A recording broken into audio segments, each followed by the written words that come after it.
আব্বা উঠো, তোমার লগে কথা আছে। কিরে বাবা, কি হয়েছে? আব্বা আমার বন্ধু বান্ধব আমার লগে যেটি চলে সব দিয়ে আইফোন চালায়, খালি আমার নেই, আমার আইফোন লাগবে, আইফোন কিনা দাও আজকে। তুই এটা কি কইলি? আমাকে তো এই সমস্ত নাই আইফোন কিনে দেওয়া। আমরা গরিব মানুষ, দিন আনি দিন খাই, এত টাকাটা করতে কিনে দিব তোর আইফোন? আচ্ছা তুই কইস, তারপরে আমার একটু সময় দে, আমি তোরে দিতে পারি কি দেখ। যাও আব্বা, আমি আর সময় টময় দিতাম না, আমার মোবাইল লাগবে, আমি কইছি আমার মোবাইল দিবা, করতে দিবা কেমনে দিবা আমি জানি না, শেষ। মোবাইল না দিলে দেখো। দাদা এই মুহূর্তে মোবাইল চাইতেছে, এতটাকার মোবাইলটা আমি করতে দেই।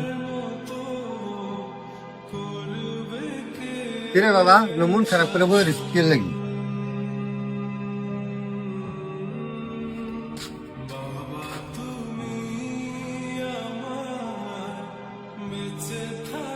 কিরে ভাত খাইছ?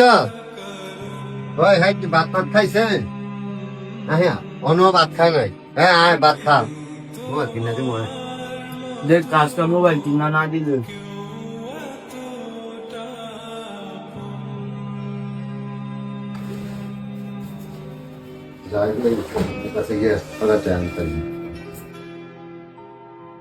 মাহিন, মাহিন, ভাই আমার সুদের টাকা এগুলা হিসাব কি তুমি ঠিক মতো রাখতেছো?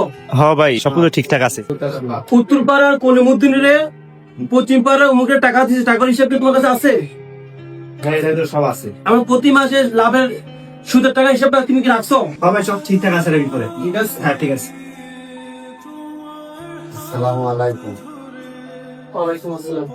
চেয়ারম্যান সাহেব, আমি আপনার কাছে দরকার আছে, আমার কিছু টাকা লাগিয়ে 3 লক্ষ টাকা দিয়ে চলো। কিসের বিনিময়ে তুমি টাকা নিবা আমার কাছ থেকে? এই যে চেয়ারম্যান সাহেব বাড়ির দলিল। মাহিন, হ্যাঁ ভাই। মাহিন, এই দলিলটা রাখো। এই দলিলের বিনিময়ে এই ভাইকে তুমি 3 লক্ষ টাকা দিবা। হ্যাঁ প্রতি মাসে 5 তারিখে উনি আমাকে 15,000 টাকা সুদের যে লাভের টাকাটা আসে সেটা আমাকে দিবে। হ্যাঁ দেওয়ার পরে ওনাকে 6 মাসের মেয়াদে টাকাটা দিবা। 6 মাসের মধ্যে যদি উনি আমার টাকা পরিশোধ করতে না পারে, তখন এই দলিল বাড়ি আমার। হ্যাঁ বুঝছি। ক্লিয়ার? হ্যাঁ। এভাবে বুঝা তুমি টাকাটা তাকে দিয়ে দাও। আচ্ছা ভাই, ঠিক আছে। চাচা, এই টাকাটা টাকাটা বুঝাবেন, প্রত্যেক মানে ঠিক মতো লাভটা দিয়ে দিয়ে। আচ্ছা চেয়ারম্যান সাহেব যাই। ঠিক আছে, শুনেন, আমার সুদের টাকাটা প্রতি মাসে 5 তারিখের মধ্যে 15,000 টাকা দিয়ে দিবেন। ঠিক আছে, যান। আসসালামু আলাইকুম।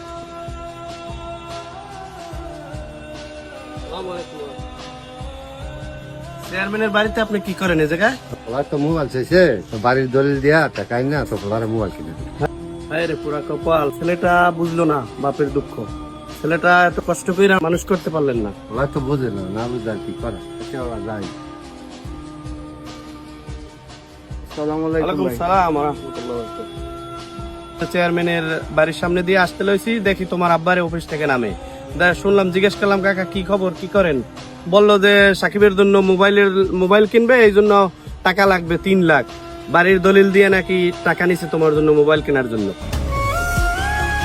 কি কোন ভাই, কোন সময় এটা? আমি তো কিছুই জানি না। চেয়ারম্যানের তো দলিল দেওয়া টাকা নিছে মানে? আয় হ্যাঁ ভাই, কি কোন ভাই, আমি তো কিছুই জানি না। আমার মোবাইলের লেগে জায়গা বন্ধক দিয়েছে। আয় হ্যাঁ ভাই, আমি যাইতাছি। কিরে তুই কই গেছ? তোর আমি তোর বিচারতাছি, আমার দেশ তাহলে টাকা পাওয়া হয়েছে, তাহলে মোবাইল কিনে দিবি। আব্বা তুমি যে মোবাইল কিনবা, টাকা কই পাইছো? টাকা কেমনে পাও করলা তুমি? টাকা আমি যাবো এমনি পাই, তোর মোবাইল কিনে জানতে আনছো মানে আমার না জানা তুমি চেয়ারম্যানের জায়গার দলিল দিয়ে আনছো? আব্বা আমার মোবাইল লাগছো না, তুমি টিয়া দিয়ে। আব্বা আমার ভুল লাগে, আব্বা আমার মাফ করে দেন, অনেক বড় অন্য করে আলো। আচ্ছা তোর ভুলটা তো তুই বুঝতে পারছ, অনেক কিছু টাকা। ঠিক এভাবে হাজারো মধ্যবিত্ত ছেলেরা বাবাদের উপর জুলুম করে নিজেদের শখ পূরণ করে, কিন্তু একবারও কি ভাবে তার বাবা কোত্থেকে এটা এনে দিল? ভাই, বাবার উপর এতটা জুলুম করো না। ধন্যবাদ সবাইকে।